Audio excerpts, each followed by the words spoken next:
This really isn't a question as much as it is a statement, Ken, and it's another one that comes from the Matthew 24 clips, the one that was entitled 70 Weeks Fulfilled. And this is a statement that just says, the Bible does talk about the Antichrist, the son of perdition. You are going to send people to hell with your miscalculations. Now, this also could tie in, Ken, with some of the other comments I see about you a lot, about you being some sort of false teacher and some devil of some sort. And so are you maybe the Antichrist? Is that what maybe this person's trying to say here? I don't want to ruin the surprise, but I'm not the Antichrist. I do get a lot of strange emails and that sort of thing of people not liking me, and I don't understand that because my mom tells me I'm very likable. She likes me, and I don't understand why anybody wouldn't. Who could not like Ken? I'm a harmless little fuzzball. I don't get it. But anyways, so we already answered this part of this question in 2 Thessalonians chapter 2. You'll notice, and this is something that I've decided, Jimmy, that I want to spend my life showing people. You'll notice that when I'm answering these questions, I'm not saying that I'm flawless or that I'm always right in it or whatever. But what I do want to do, what my heartbeat is on answering these, is I want to show people how I arrived at the answer. I want to show people how I think is a good way to study the Bible in context, the immediate context, the broader context, in light of all that the Bible teaches, in light of the cultural setting, in light of the immediate audience. That's how you arrive at biblical theology. And so I always want to show people biblical theology. Now, you'll notice the frustration that I have when I answer some of these questions, because you'll notice, Jimmy, with the question that you just asked, this individual has so many built-in assumptions into the answer, into the question, that it's almost difficult for them to even think clearly to ask the right question. You'll notice that the questioner asked, son of perdition / Antichrist. Well, if you go to 2 Thessalonians chapter 2, and you check out that passage, it does say son of perdition, but it doesn't say Antichrist. That's something they're adding because they believe it's the same person. But biblical theology demands that you show how you are arriving at that conclusion. You can't just say it. Well, you would have to show. How did the son of perdition and the Antichrist get blended together? Well, I think it's probably through this idea of futurism. See, futurism is a paradigm. It's a system of interpretation. We really, really need to be careful of systems of interpretation. In fact, Jimmy, when people ask me and say, "Are you a partial preterist?" I don't like to even say yes to that. Although using shorthand, I would say that I am. But people will hear that and say, "Oh, okay. So what I can do now is I can go study what a preterist believes, and now I know that's what Ken believes." And that's not the case. Right. I don't use partial preterism as a system of interpretation. I want to use a set of biblical rules to interpret every single passage individually. I don't want to label and say, "Okay, you figure out that label. You know what I think about a passage because my label demands that I take it this way, or my label's wrong."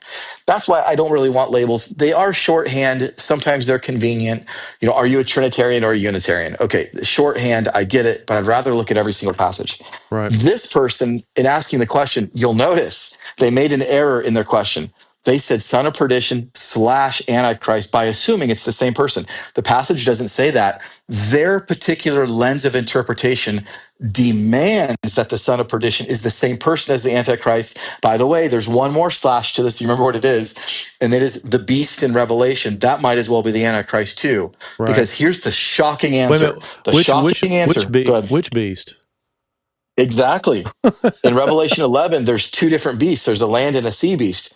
So you can tell who studied this on their own and and I don't mind if people repeat a question if they're being sincere. But when people repeat a question snarky and I can tell they haven't studied it, it's a little hard to take. And they say, well, the beast is obviously the Antichrist in Revelation. I say, which one? There's more than one beast in Revelation. Are they both the Antichrist? They don't even know what they're talking about. So you can't just say the beast in Revelation is the Antichrist. There's a land beast and a sea beast. You got to pick one. Which one? Right. Well, now there's two. Now you have to actually go study, don't you? The son of perdition, the man of sin, lawlessness sometimes called, and the beast in Revelation are not the Antichrist. In fact, Jimmy, as we look at this study, it's a shorter study than people might realize because the word Antichrist is only found in 1 John and in 2 John. And some might find it surprising that the word Antichrist is not even mentioned in the book of Revelation. It's not mentioned in 1 Thessalonians. It's not mentioned in 2 Thessalonians. It's not even mentioned in 1 Corinthians chapter 15. It's only mentioned here in 1 John and 2 John. So we're going to do an exhaustive study right now, which I say that tongue in cheek. It will not take long because there's not much there. But look in 1 John chapter 2 and verse 18. John states, little children, it is the last time. I'm going to read that again so people can really just take it in. John announces to his immediate audience in the first century, little children, it is the last time. And as ye have heard that Antichrist shall come, even now are there many Antichrists, whereby we know that it is the last time.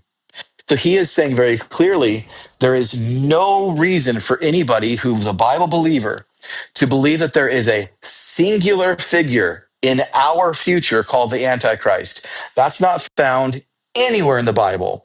That is a system of interpretation called dispensationalism that people are laying over the text and they're looking for the Antichrist in the news media and all. The Bible says that the Antichrists are coming in the last time, but John says they're already here at the time of his writing. And he's saying, this is how we know we're in the last time. Now, what's the last time he's talking about? Not the last time of the world.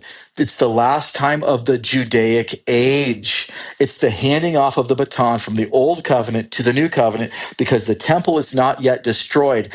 And leading up to the destruction of the temple, John is saying we're going to start seeing these voices that are championing the temple system, and they are going against Jesus. Now, believe it or not, Jimmy, in chapter 4, we even have a definition of the Antichrist. So let's go ahead and look at that really quickly.